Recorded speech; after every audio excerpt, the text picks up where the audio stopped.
I'm ready to show what I can do. Ball facts coming back at you again. Facts. Jello, ball facts, Jello might get buckets in that game. And we gonna give you the facts.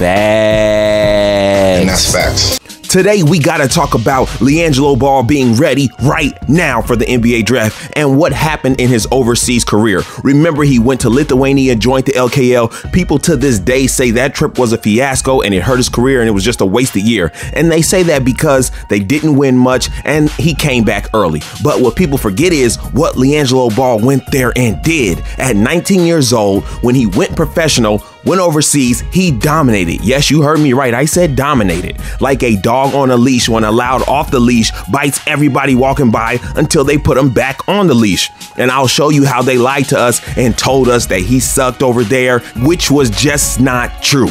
On a team where he had limited minutes, didn't start every game, and had selfish teammates, he got 13 points per game and shot a whopping 41.5% from three-point.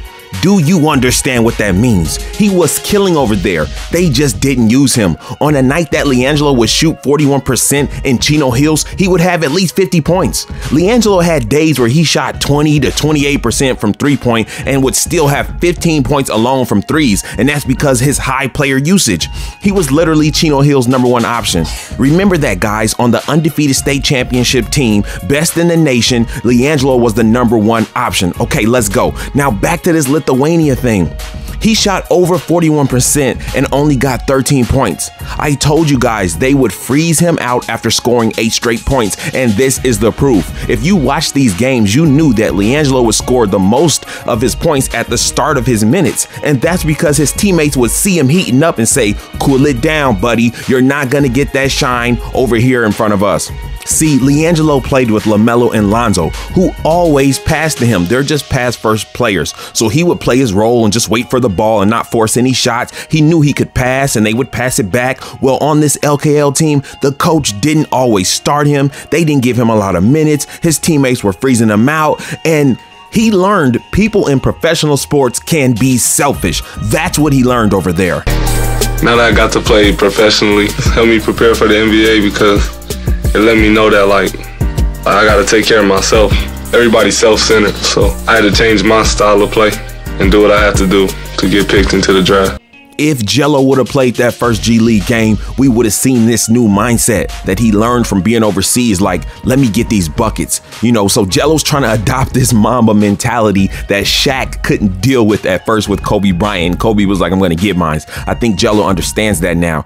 Well, I mean, we all hope he can play with his brothers, but if not, at first, he's going to have that mentality. Though I already had like a big name college, the dude was ranked 1 or 2.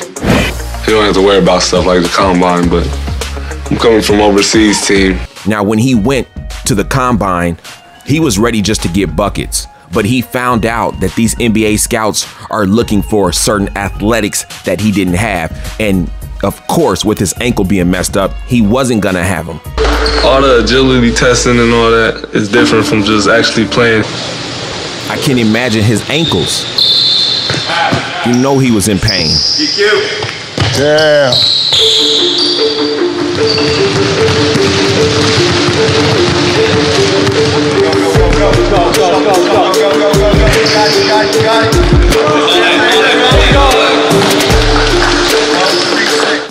Now that was the scenario that went down that had everybody and their mother talking about Liangelo is not an NBA caliber player. Did you see how he was dribbling? Did you see his agility test?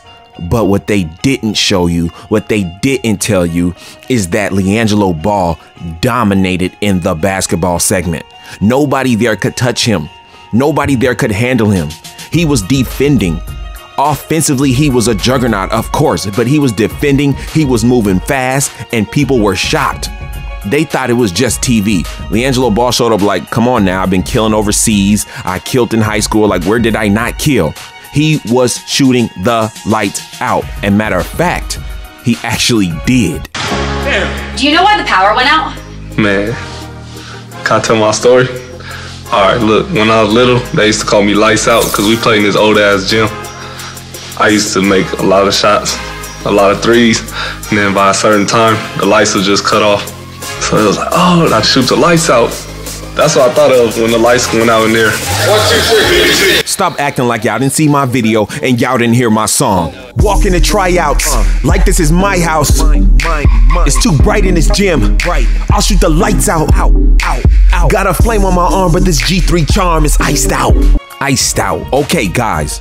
I'm hearing from my source that Liangelo Ball is more than ready.